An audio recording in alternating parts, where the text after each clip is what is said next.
I dreamt last night the moon was so bright it melted the walls away. And it wasn't alarming when I saw Prince Charming come into my bedroom and say, let me persuade you to come to the place where tomorrow meets today. ooh! Bigger and better cities with gadgets. Forward progress. If you were a scientist, you were it.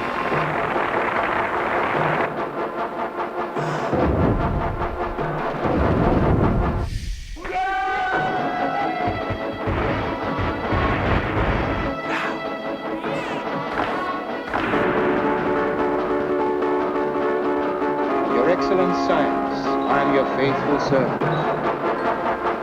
And the tomorrow. Building a new world.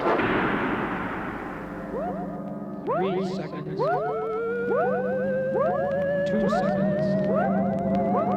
1 second. Blast off!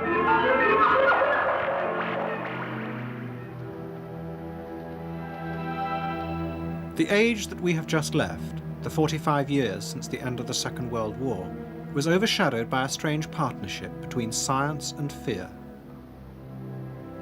It began with a weapon created by scientists that threatened to destroy the world. But then a group of men who were convinced they could control the new danger began to gain influence in America. They would manipulate terror. To do so, they would use the methods of science. Out of this would come a new age, free from the chaos and uncertainties that had led to terrible wars in the past.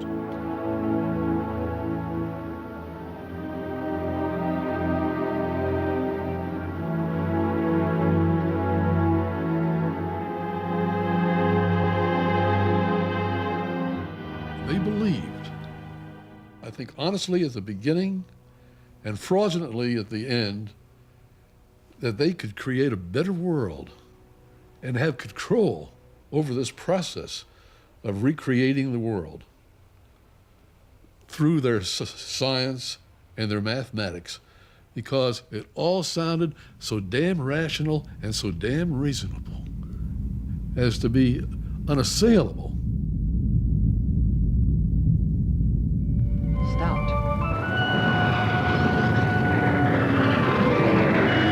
Their opportunity came on October the 4th, 1957, when the Soviet Union suddenly launched the first ever satellite, Sputnik.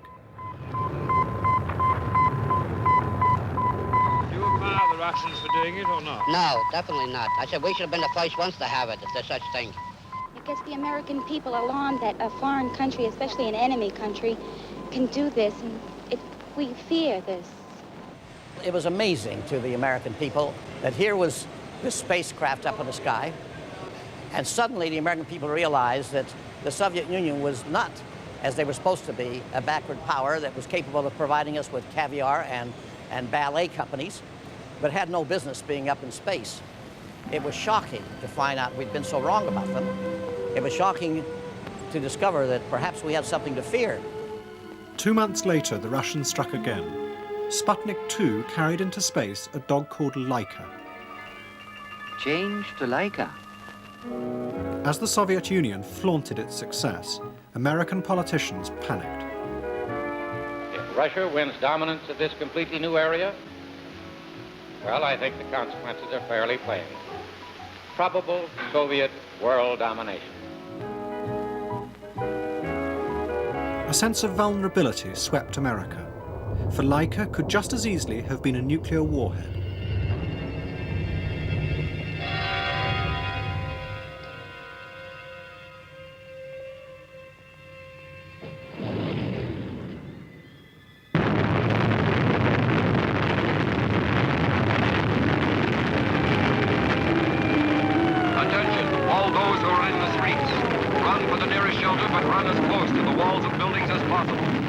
To the military, it was a nightmare. Russia was their enemy, yet they had no idea how to defend themselves against this new weapon that might descend suddenly from outer space.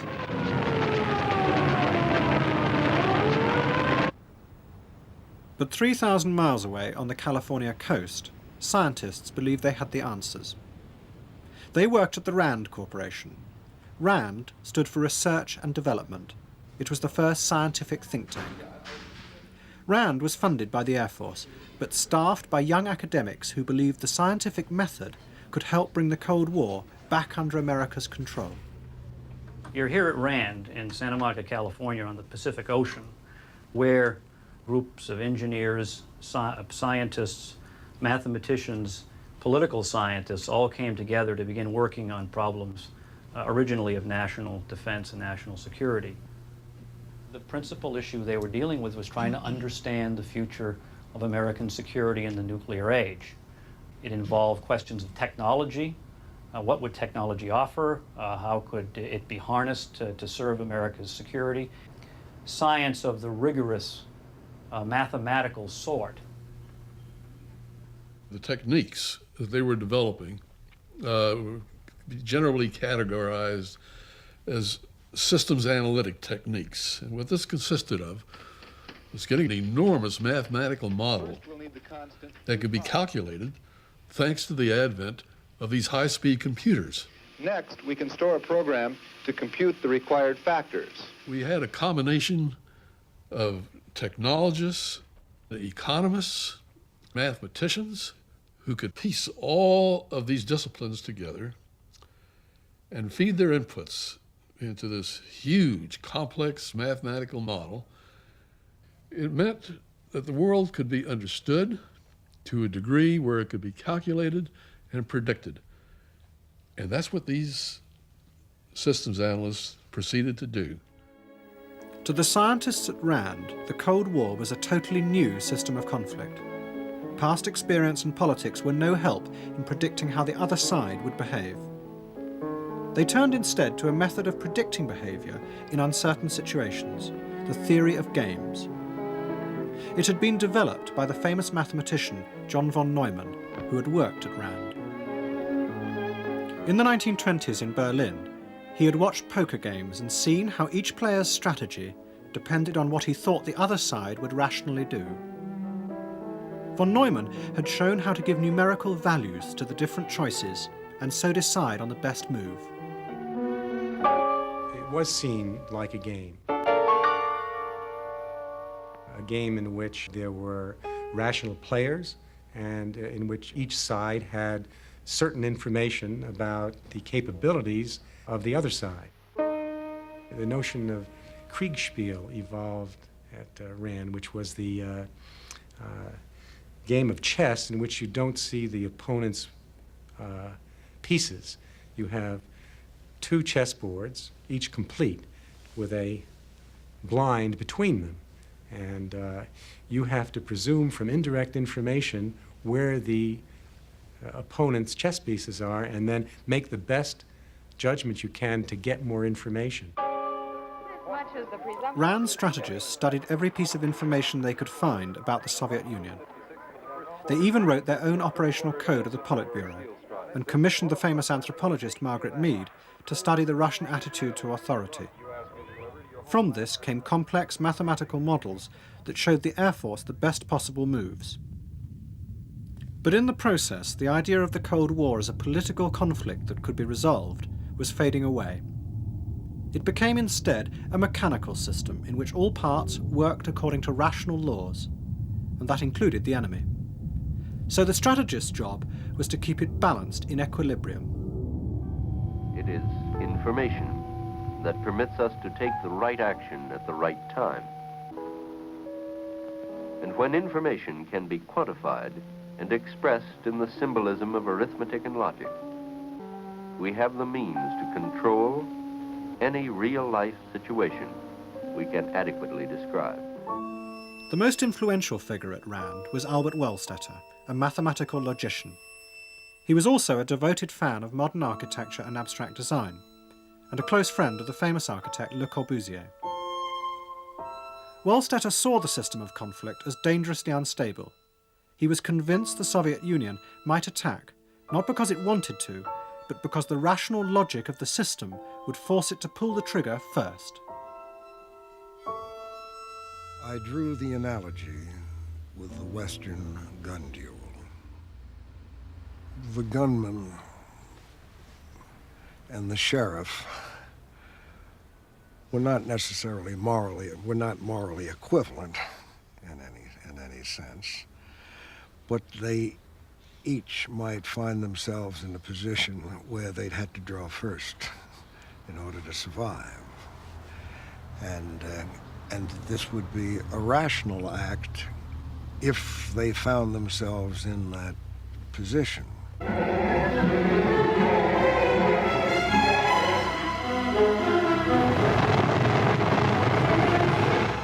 so I wanted to design a posture where it would never made sense for an adversary in his own terms to attack.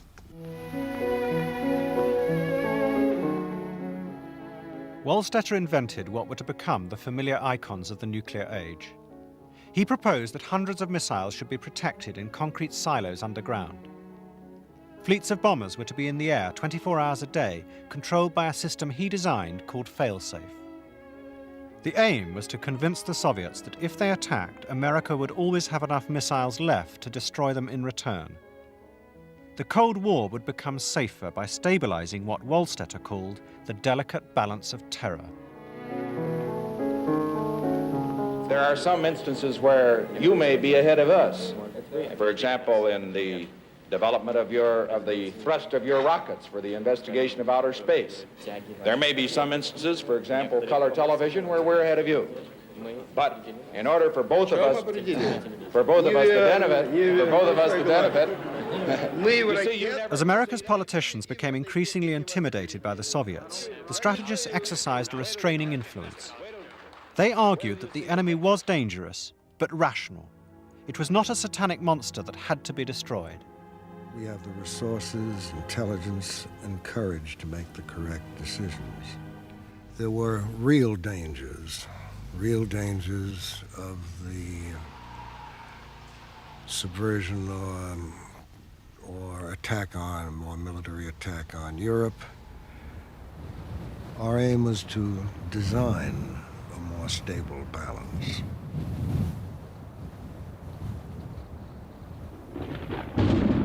But the rise of the strategists was only part of the changes brought about by the Cold War. After Sputnik and the Cold War started, then they started developing all of these missiles. All the other companies would bid for them and build them, and they'd bring them out here and test them. From, like the Patriot, 16 years, and it's been tested, still testing it. They're adding to it now to make it reach out further. Here is the cruise missile. It was here. That was the meanest looking one that I've ever seen.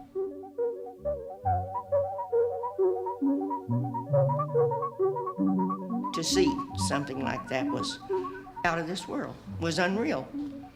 And now it just kept developing and developing, still developing. There's things that are going on out there that none of us know. Top secret. And we don't ask. When the customers come in, we don't ask. R-O-C-K-E-T-S. Mighty rockets are the best.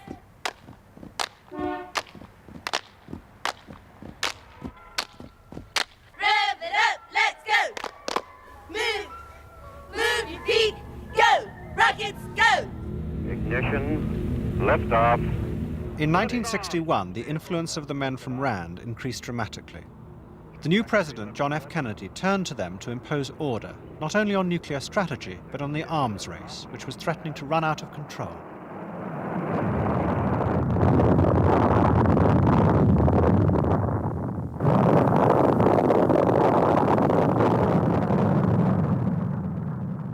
Kennedy was convinced the scientific method was the key to solving the problems of modern industrialized societies. I believe the Soviet Union is first in outer space. We may have made more shots, but the size of their rocket thrust and all the rest. You yourself said to Khrushchev, you may be ahead of us in rocket thrust, but we're ahead of you in color television. I think that color television is not as important as rocket thrust.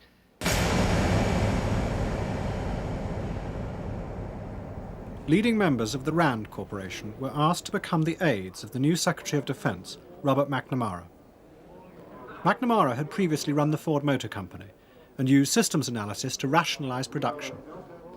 Now he told the strategists to do the same with America's defense. They were no longer advisors to the military, they had become the masters. But they had hardly begun work when they received some astonishing news. A new reconnaissance satellite showed that far from having 600 missiles, as the Air Force had claimed, the Soviets had only 4. It was severely embarrassing for the strategists, because the Air Force figures had been the basis of much of their work. Rand's studies had to have an input. So they chose to believe what the Air Force gave them in the way of intelligence inputs. The Air Force intelligence inputs were mainly parochial, and they were designed to make out the enemy, principally the Soviets, at their very worst, because if they did that, the Air Force would get ever so many billions of dollars to build more airplanes, more missiles, more everything. And so these analysts were being misled from the very beginning. For years, the Air Force had been showing slides of Russian monasteries and war memorials, claiming they were missile silos in disguise. The awkward question now was whether Rand's studies were equally fictitious. But the strategists were undeterred. The Russians had fewer missiles, and the satellite showed where they were. So it would be possible, if a nuclear war happened, to mount selective strikes and thus control and even win the conflict.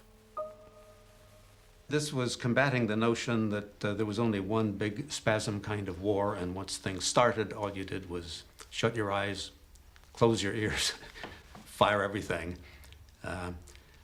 I was once doing a study in the Pentagon with the people who were responsible for gathering all the data about nuclear detonations anywhere on the continent. And I asked the question, how do you tell when the war is over? And it looked as if the question had never occurred to them before. And I thought, well, this is important, that somebody must be attending to how the war will be ended, as well as simply to how to start it efficiently. If you had forces that could survive and remain under control, the war could go much more slowly. There would be no reason to kill tens of millions of people in a day if it could be done in a month. Saving for possible damage, what you might call the hostages on the other side, made more sense than going in one great burst. Under the strategists' new plans, Soviet military targets would be annihilated first. America's remaining missiles would be held back to threaten Russia's cities and force the Soviet government into submission. The most notorious proponent of these plans was Herman Kahn. He had left Rand and set up his own think tank, the Hudson Institute, near New York. He was convinced a controlled nuclear war was possible. Just because you go to war, that itself may be an irrational act, or may not. But even if you irrationally decide to go to war, it doesn't mean you have to fight it in a wildly irrational fashion. Many people feel that even if they survive a nuclear war, that things are going to be so awful and life is going to be so destroyed everywhere that they'd actually rather be dead. That's a almost completely standard reaction, and it's really a reaction to try to prevent thinking about the subject. And I make a comment which always gets me in a great deal of criticism. Let me make it anyway. Objective studies literally indicate that the post-war environment, while hostile to human life, more hostile than the pre-war environment, will not be so hostile as to, quote, preclude normal and happy lives. The Institute is now deserted, but in the early 60s it was full of men and women working out what to do if the worst happened. Cities on both sides were given precise values. Then scenarios were constructed, like equations, showing what to do in any eventuality. There's an accident. We drop a bomb on Kiev. It was a fluke. We didn't mean to. The Russians believe we didn't mean to. Then there's a negotiation about where can we drop a bomb on something that's of equal value of Kiev. If we drop the bomb, we can stop now. You know, if we destroy something equal, you've got a sort of a status quo. But if you escalate, if you go from our equivalent of Kiev to New York, our equivalent of Moscow, it's a very big escalation. Yeah. In a controlled nuclear war, populations of cities would become like pawns in a game of bargaining with nuclear weapons. So the strategists persuaded America's leaders to take civil defense seriously.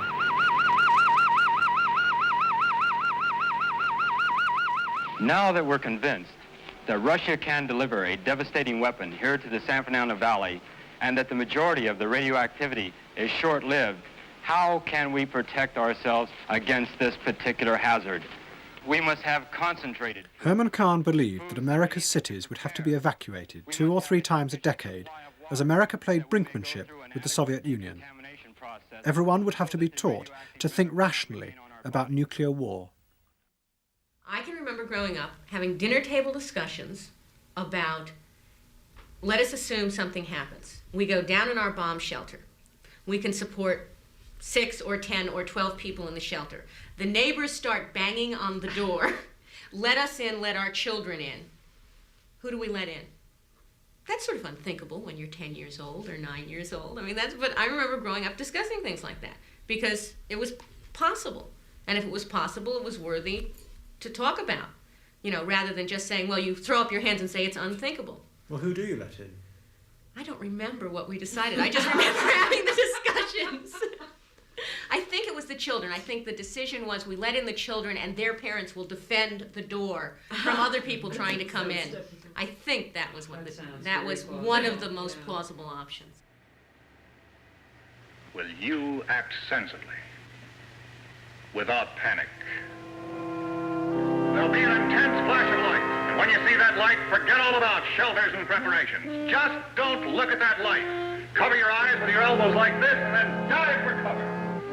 You have just 3 seconds.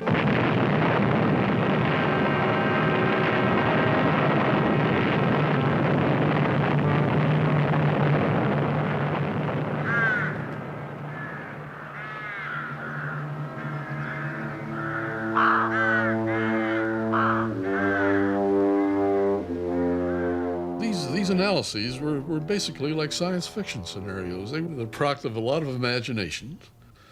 But basically, they were done for reasons of control. These analysts were human beings. They were no ordinary human beings. They had more than a smattering of megalomaniacs, Herman Kahn being one of them, Albert Wohlstetter, another megalomaniac. It was this feeling that they could gain control and a huge degree of power by doing these studies. And so these analysts indeed achieved their grandiose dream. They were in full control. The Cuban Missile Crisis, we sat in this room endlessly watching television, looking at what each other were doing, and saying, well, all right, if X does this, then Y has to respond, and what will it respond? And did X know when they did that if they did it, Y was going to have to do one of the following 22 things, and depending on where Y wants it to go, he will choose. While journalists waited outside, President Kennedy's cabinet met to decide whether to attack Cuba. Their discussions were recorded. The tapes show a group of men facing the reality of a nuclear crisis. As the strategists had told them, it was a game of bargaining. But confronted by the need for action, they found they had no idea how the other side would respond to any move they made. They weren't even sure if the other side was rational. It seems to me almost certain that any one of these forms of direct military action will lead to a Soviet military response of some type, someplace in the world.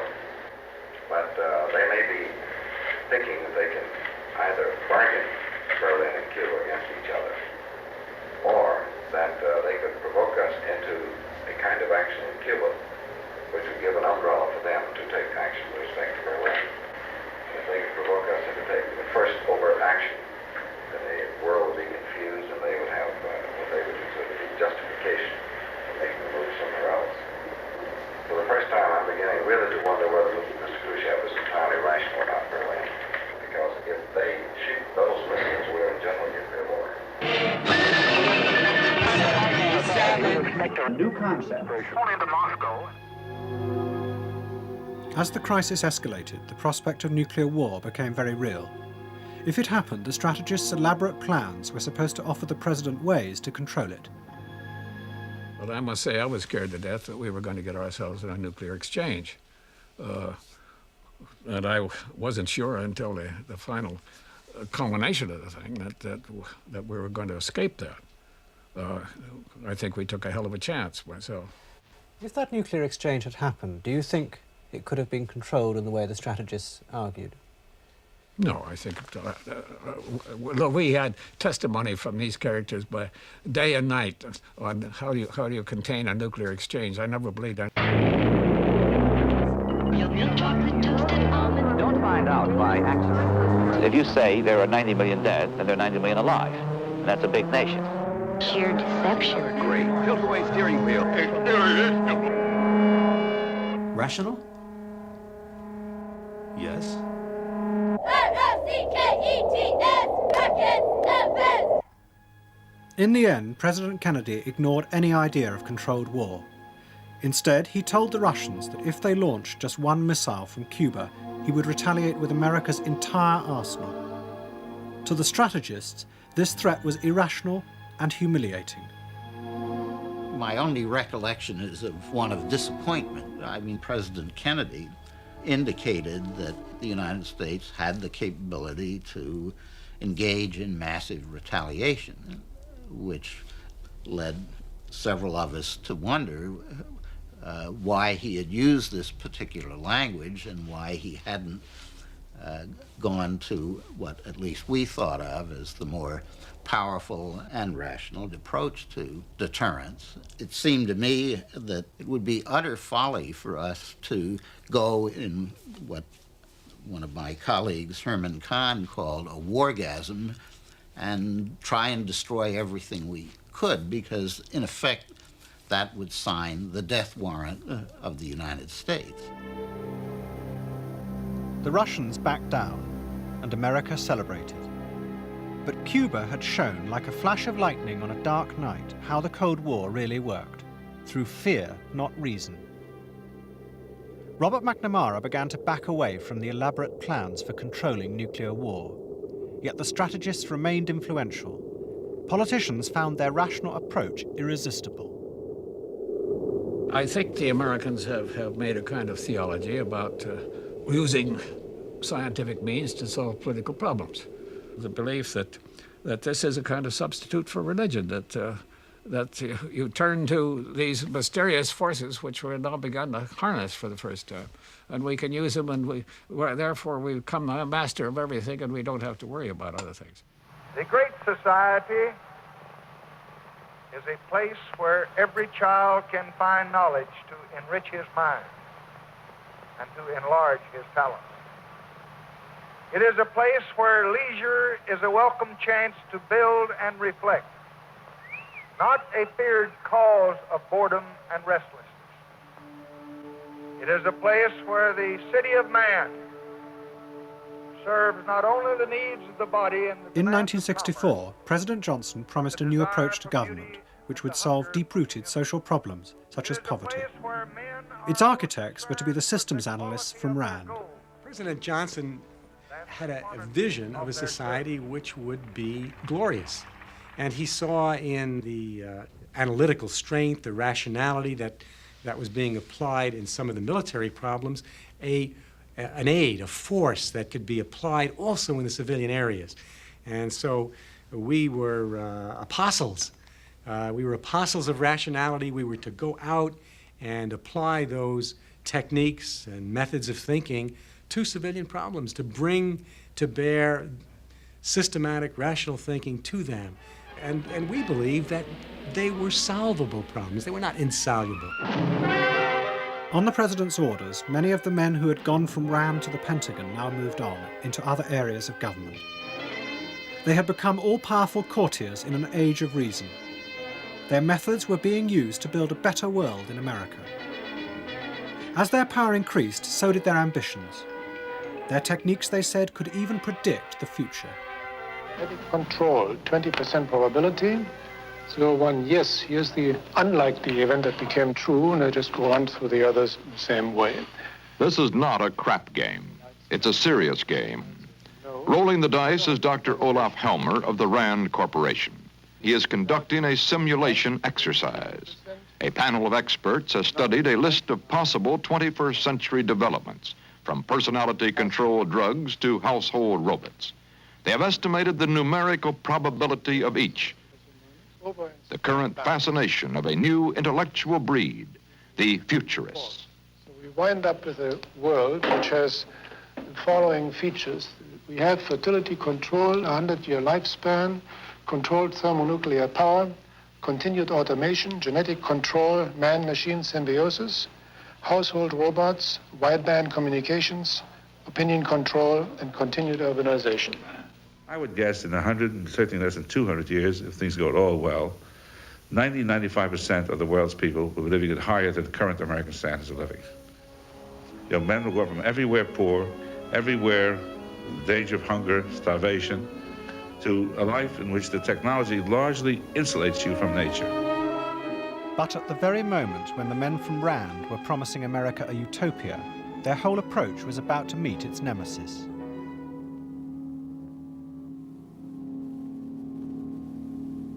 In 1965, Lyndon Johnson began a bombing campaign of North Vietnam. The targets were chosen for their psychological value, pawns in a game of persuading the communists to withdraw from the South. It was inspired by the work of Rand's leading exponent of game theory, Thomas Schelling. It was a war in which we were attempting to intimidate an enemy into discontinuing what he was doing, in which it was believed that if you made it painful enough for the North Vietnamese, they would call off their campaign. So I think there may have been plenty in my writings that people thought applied to this kind of war, because this was a vicious, violent bargaining process. And the effort was to convince the other side that we could tolerate more pain and damage than they could. But the communists did not behave in a rational way and retreat. Reluctantly, the strategists in the Pentagon agreed to send thousands of American troops to Vietnam.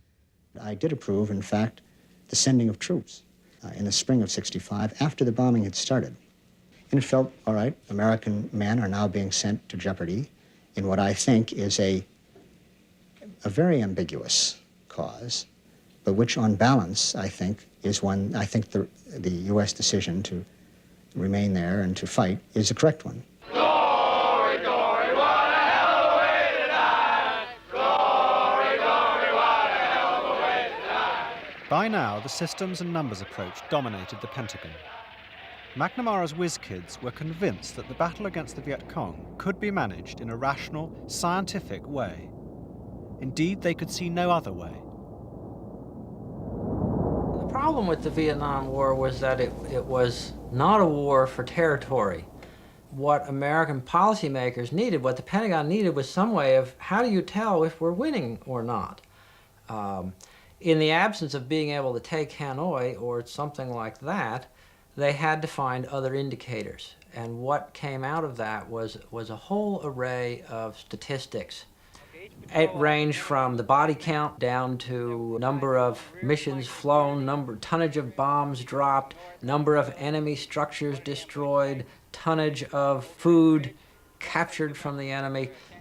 This is a chart that was used by one of the think tanks to demonstrate how to neutralize an enemy village, showing a flow of how action can be taken to neutralize enemy force. Is this village loyal to the belligerent? Consider the next village. Is this village loyal to the opponent? No. Based on reliable information, what does this village perceive as its major problem? It's almost like a game of Monopoly, isn't it? To Mr. McNamara and his brain trust of whiz kids, this was probably equal to the U.S. Constitution. It was the ultimate document. If one thinks of political and military aggression, I will tell you, for example, that long sessions that we used to have on Vietnam, when McNamara would be urging a certain measure, and the president would say, well, Bob, what do you think the chances of success are? Oh, he would say, I think it's 55% and 45% failure. And I would speak up and say, Bob, are you sure it isn't 47% and 42%? You know, I mean, this was a frame of mind. And nothing was ever expressed except in quantitative terms as far as McNamara was concerned, and he spoke for the whole Defense Department. Let me give you an example of the way the numbers worked. I happened to be on a patrol in late spring, early summer of 1967, where we observed a Vietnamese national some hundreds of meters away from us, running away from us. And standard procedure at that time was you could fire on anybody running away from you.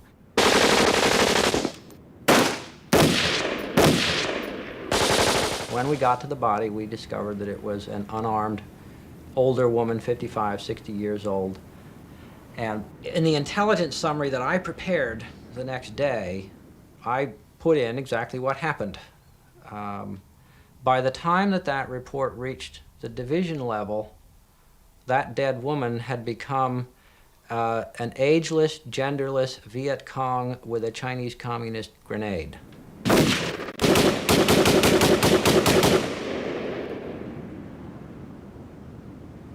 I mean, the basic rule of thumb was if it's dead, it's a Viet Cong. And if we have to add a few props in order to make that convincing, then that's what we do. And these numbers, these reports, these statistics directly obscured the reality and presented a picture that was 180 degrees removed from reality. And yet when you take all those numbers and dump them in the Pentagon, those guys sit there and they count up the numbers and they can go, we're winning.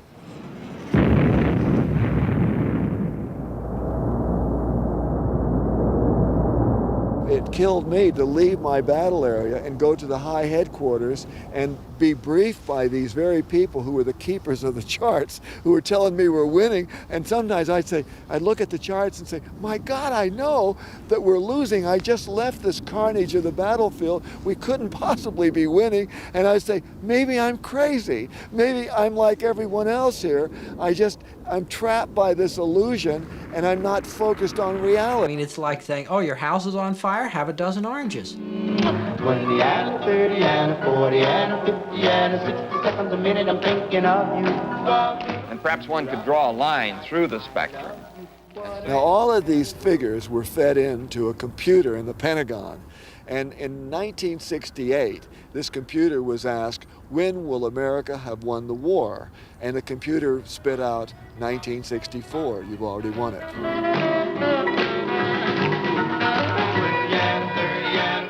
In 1967, Robert McNamara resigned in failure. Before he went, he made a speech in Montreal. He ended it by asking, who is man? Is he a rational animal? If he is, then the goals can be achieved. But if he isn't, then there is little point in making the effort.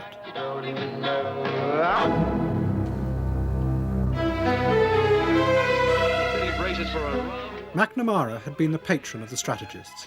Without him, much of their power disappeared. They and their think tanks became targets for the mass protests against the war. Hundreds of people protested and marched up the driveway and planted crosses in the front yard of the Institute. And it made me and many of us here very angry because they were making assumptions about what we thought and they wouldn't even check. They thought we were warmongers up here. There's no question about that. They offered us jobs to go other places. When we would leave the driveway for lunch, they'd stop and offer us jobs if we'd leave Hudson Institute. None of us ever did.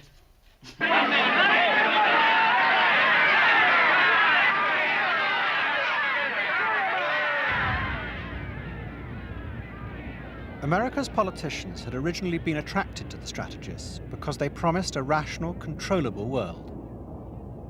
But in Vietnam, their methods had been used to create a fiction. The scientific approach had been corrupted to preserve the politicians' power. One of the strategists, Daniel Ellsberg, decided to leak the Pentagon Papers to the New York Times. They showed how the American public had been deceived. He then gave a bitter public epitaph to those who had once seen themselves as technicians in an age of reason. The burden of responsibility that some of these men carry is a very heavy one. Some lines of T.S. Eliot have come back to me a number of times as I've watched some of these people on television describe to us how they read the Pentagon Papers today and how they account for their own role.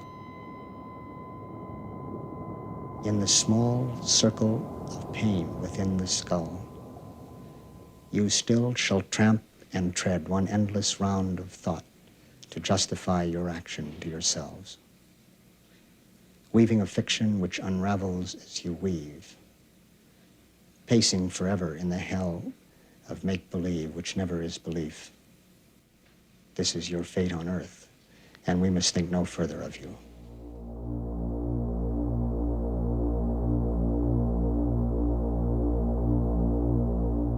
When we started all this systems analysis business, all these many, many years ago, we stepped through the looking glass where people did the weirdest things, had the most perverse kind of logic imaginable, and yet claimed, to have the most precise understanding of everything, and would give these perversely, superbly rational, logical explanations as to why they were doing all of these perverse and irrational things. That was a world that's always existed. It's always been a perverse, irrational world. That was the world that these systems analysts stepped into. That's the mirror. They should have stayed on the right side.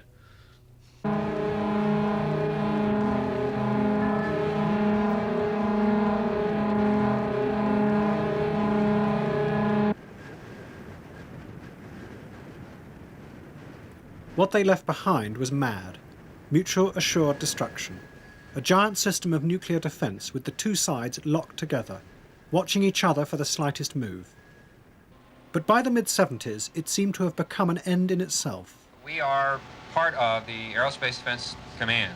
We want to maintain surveillance of all these satellites to continually know where they are, and also to determine if a new satellite is up there. Why is that information required? Well, you got me. The system of deterrence had begun as rational. It now seemed a dangerous trap. If either side decided to attack, it would mean the end of the world. Then a politician came to power who believed that this was just what the Soviets were about to do. Ladies and gentlemen, the next president of the United States of America, Ronald Reagan! In 1980, on the campaign trail, Reagan came face to face with the delicate balance of terror. He visited NORAD, the North American Air Defense Command, to see what they did. And he went and they showed him all these magnificent warning systems. And then he said, after you get the first warning, what do you do? And they said, well, we follow these incoming missiles a little further and keep track of them better. And then he said, what do you do? And they said, well, we follow them further and keep track of them better. And he kept asking, and the answer he wanted to hear was, and finally we shoot them down. But they never got to that, because in fact there was no missile defense. We had missile warning, but we had no missile defense. And he thought, like a lot of people thought, that that's kind of crazy. I mean, that's got to be fixed. We've really got to work on defense. If science can do all these wonderful things that it's done in the past, it surely can accomplish this if we will just unleash it.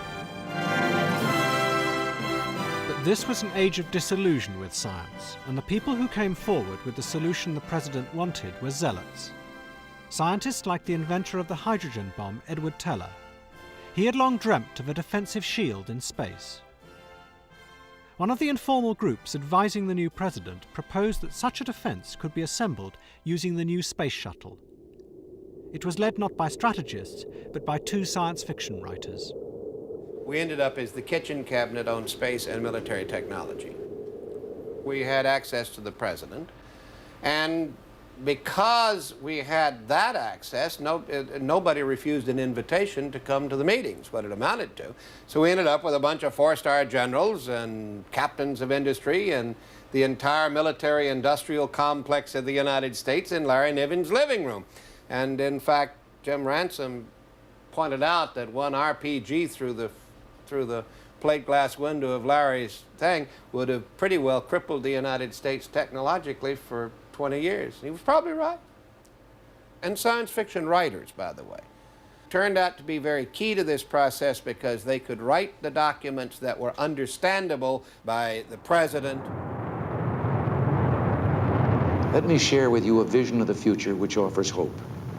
It is that we embark on a program to counter the awesome Soviet missile threat with measures that are defensive. Let us turn to the very strengths in technology that spawned our great industrial base and that have given us the quality of life we enjoy today. What if free people could live secure in the knowledge that we could intercept and destroy strategic ballistic missiles before they reached our own soil or that of our allies?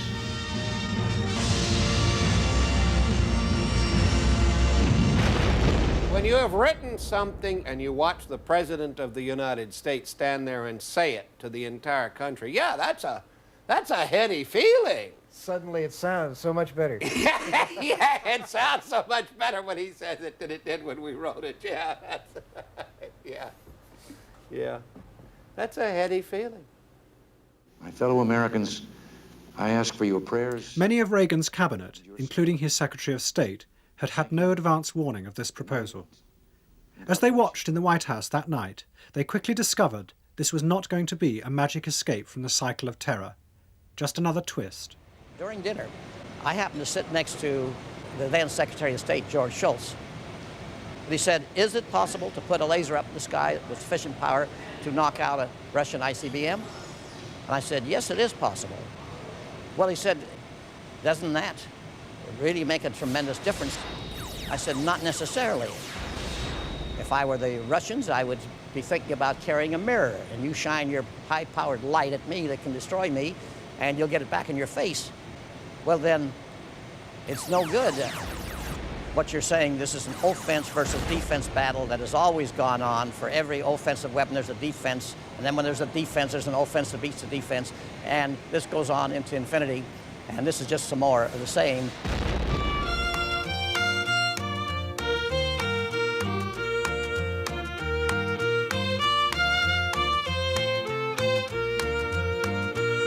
From arrows to rockets, this city built its fame. It's known After Reagan announced the laser was coming to Oro Grande, it was a Cold War all over again. They were moving it out here to intercept any big, small, or bombs that would come in to our properties. Geronimo, an Indian chief of the soul. Everybody was trying to come in and get rich. They bought the land up and everything.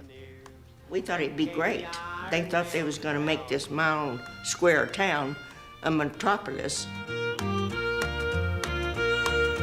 It became known as Star Wars. Dramatic tests of different high-powered lasers were shown on American television. But behind the scenes there were serious problems, especially with the grandiose promises of Edward Teller working at the Livermore Laboratory. There were a small number of X-ray laser tests done underground in Nevada, but these tests were failures as weapons. No way could this thing have been made into a weapon for use in space. In that sense, they were failures. Yet, in spite of this, Edward Teller wrote glowing letters to high government officials. For instance, a single X-ray laser module the size of an executive desk, which applied this technology, could potentially shoot down the entire Soviet land-based missile force if it were to be launched into the module's field of view. Now, this kind of statement is absolute blithering nonsense. It is science fiction. It's fantasy. I also think it's dishonest. It was a corruption of science technology to promote a fantastic idea that could not ever work. But to those who had first persuaded the president, such problems were irrelevant.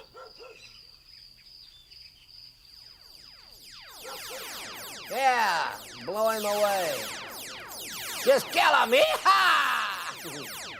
As it became apparent that the Soviet Union was close to collapse, they claimed that all along the idea had really been to bankrupt the evil empire. I love these little machines. Got it! Son of a gun. It worked. You know, we were putting together, we used all the rational analysis we could to put together a strategy to bring down the evil empire, and we did it. It happened. 5, 4, 3, 2, 1. We literally took a set of scientific concepts, turned them into a policy, got it adopted, and used it to bring about, in my judgment, one of the key events of the 20th century. Science did that. It brought down the evil empire. Challenger now heading down range. There were many reasons why the Soviet Union finally collapsed, but few people would count Star Wars among them. For 40 years, the world had been frozen by the two superpowers locked in conflict. The men from RAND had seen this as a system simple enough to control with the methods of science.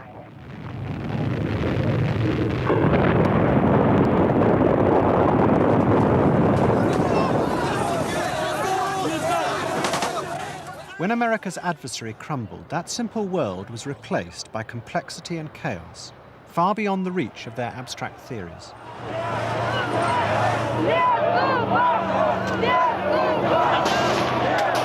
We here at RAND believe that the last 40 years, the period from the end of World War II until 1989, was really a very unique period in history.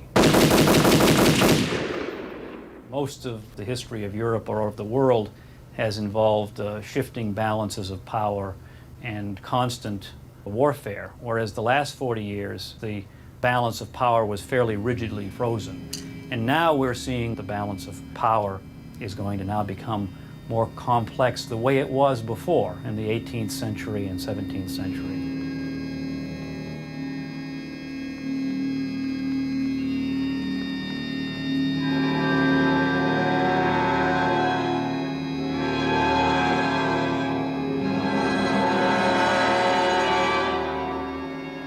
Suddenly the Soviet Empire collapsed. What had kept me going through all these many, many years of professional activity disappeared. There was no enemy. We've returned to what we never left: human normalcy. And we're going to be in for more surprises. I don't know what. We're going to be in for more wars. Of what kind? Of what magnitude? I don't know. The strategists were part of an age that believed political problems could be solved by the application of knowledge. Their success in preventing Armageddon seemed proof that it worked. But they were lucky enough to inhabit a world that was simple, frozen by the deadlock between the superpowers. That odd moment in history is over, and with it has gone the optimistic faith that the world was being changed for the better. That it was like a fairy tale time. The sense of being able to really influence change was fairy tale-like. Because I don't think it's there now. I don't think we have that same sense. Magical in the sense of having power to do incredible things. We are about to take off on the highway of tomorrow. Stand by.